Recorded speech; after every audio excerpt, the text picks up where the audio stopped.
जय गुरु जी।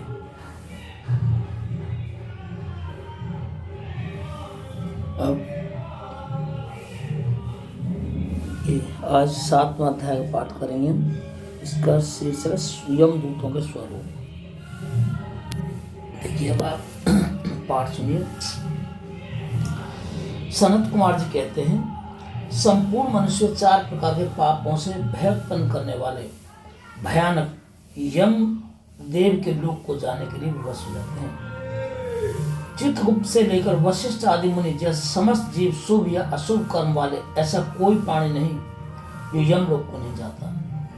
अपना किया हुआ कर्म अवश्य ही भोगने के योग्य होता है। शुभ कर्म वाले जो कृपालु हैं यमलोक में सौम्य मार्ग से पूर्व द्वार को जाते हैं। जो पाप करने वाले पापी हैं वे चोर वे घोर दक्षिण मार्ग से यमलोक में जाते हैं तथा 86 सहस्त्र योजन कोषों को लांघ कर अनेक रूप में स्थित हुए वे वस्तुपुर को जाते हैं। रुद्र की माया से यह मार्ग पुण्य कर्म करने वालों को अत्यंत समीप और पाप कर्म करने वालों को बड़ा ही दुर्गम प्रतीत होता है। तीखे कांटों से तथा भथूरे पत्थर की धार के समान कठोर पत्थरों से विरचित मार्ग द्वारा यमलोक को जाते हैं। कहीं बहुत ही कीचड़ से व्याप्त लोहे के सुई के समान कोसाओं से व्याप्त तपे हुए अंगार युक्त कठिन ढेरों से तपी हुई बालू, तीक्ष्ण कीलों, कष्टदायक अंधकार, लोहे के तेज सिंघाड़ों, दावानल, तप्त शिलाओं, बर्फ से व्याप्त मार्ग और कहीं सिंह, भेड़िए, व्याघ्र तथा अति भयंकर मच्छरों से युक्त बड़ी बड़ी जोकों और अजगर से भरे हुए मार्गों द्वारा यमलोक को जाते हैं। कहीं विषैले सर्प, मत वाले हाथियों, तीक्ष्ण दाढ़ों वाले सूकर, पहने सींगों वाले भैंसे, समस्त हिंसक जंतुओं, विकट डाकिनियों, विकराल राक्षसों, प्रचंड पवन, बृहद पाषाणों की वर्षा तथा प्रदीप्त अंगारों की वर्षा से पीड़ित उसी मार्ग से यमलोक। जो महापापी मूर्ख प्राणी हुए यमराज के दूतों से बलात् ले जाए जाते हैं।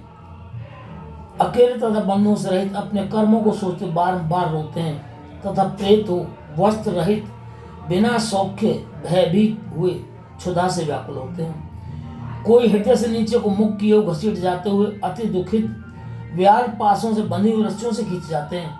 कोई भुजाओं से बंधे हुए तथा उदर से पीड़ित हुए श्रृंखलाओं से पूर्व दोनों कानों में कील ठुकी हुई कपोलों तथा होठों में रस्सी से खींच जाते हैं। अलकों से विद्यमान तथा बाणों से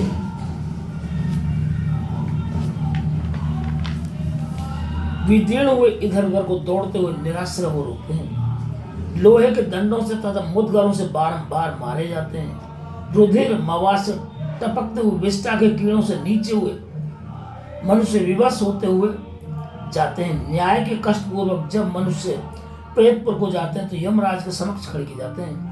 उनमें जो शुभ कर्म करने वाले प्राणी हैं उन्हें यमराज स्वागत से आसन दे सम्मान पूर्वक बैठाते हैं तथा दिव्य विमान पर चढ़ाकर दिव्य लोकों को भी समस्त कामनाओं को पूर्ण करने वाले निर्मल स्वर्ग को भी ये जाने को कहते हैं। जो धर्मात्मा भूत जैसी आत्मा वाले पुरुष हैं वो यमराज के जो धर्मराज के सुंदर सुख को देखते हैं। जो क्रूर कर्म वाले हैं वे भयानक दाढ़ तथा भयंकर मुख वाले यम को देखते तथा भयंकर भैंसे पर चढ़े हुए जलती हुई अग्नि के समान नेत्र वाले यम के दर्शन करते हैं। प्रलय काल में मेघ के समान शब्द करने वाले तथा समुद्र को पीते हुए यम को देखते हैं। अगणित महावीर कालांजलि के समान कांति वाले संपूर्ण शास्त्रों से युक्त हाथों वाले भयानक दूतों से व्याप्त यम को देखते हैं। इस परिवार से घिरे हुए भयंकर दर्शन करने वाले उन यम को तथा भयानक चतुर्थ को पापी लोग देखते हैं।